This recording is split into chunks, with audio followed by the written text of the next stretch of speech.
it's Dan, Book McNugget, back with another little, let's talk about Earthdivers Volume 2. This one is Ice Age. I have to say I was really super impressed with the first volume of this story, and let's just get into it. So this one has the character of Tawny. She's the mother of the two missing children from Volume 1. And she went into the cavern looking for her kids, and she kind of ended up in the Ice Age, which really makes for an interesting story. I will say that I like how Stephen Graham Jones is he kind of tries to do some research, and I've never heard of these people called the Cellutrines, and I guess they were from Europe, and they crossed the Atlantic ice bridge to come to North America, and I was not even aware of these people. I did not know they even existed. And that kind of makes sense because I feel like a lot of the peoples of North America, I don't really see them all having come from Siberia. So it would kind of make sense that maybe they came from other parts of the world. But I could be wrong. What do I know? But, I found that to make an interesting take on the whole, the creation of the North American people's civilization, I guess you could kind of say.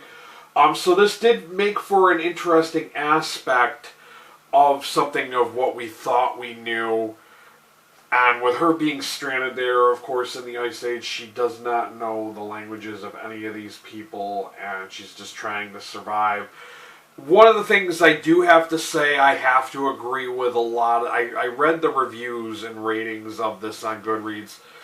A lot of people were confused by the way the story is plotted out, the way it's designed and laid out issue to issue, did get a little confusing.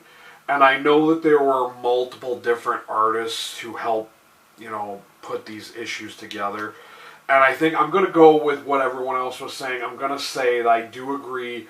I think the constant change, the fluctuation of artists working on this storyline, I think really hindered it and really harmed the flow of the story.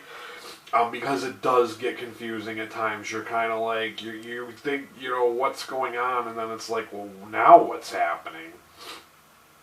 But I did still think it was interesting enough. I decided to give this a 3 out of 5 star rating on Goodreads. I am still looking forward to checking out Volume 3 when that comes out. But like I said, I feel like the flow, the design, the layout, I guess you could say, of the story direction was kind of confusing at times. So yes, I totally understand. And they kind of reveal a little bit of kind of what happened to the children that she's looking for near the end of this volume. They kind of explain it. And it's one of those scenes where you could easily miss it if you're not really paying attention.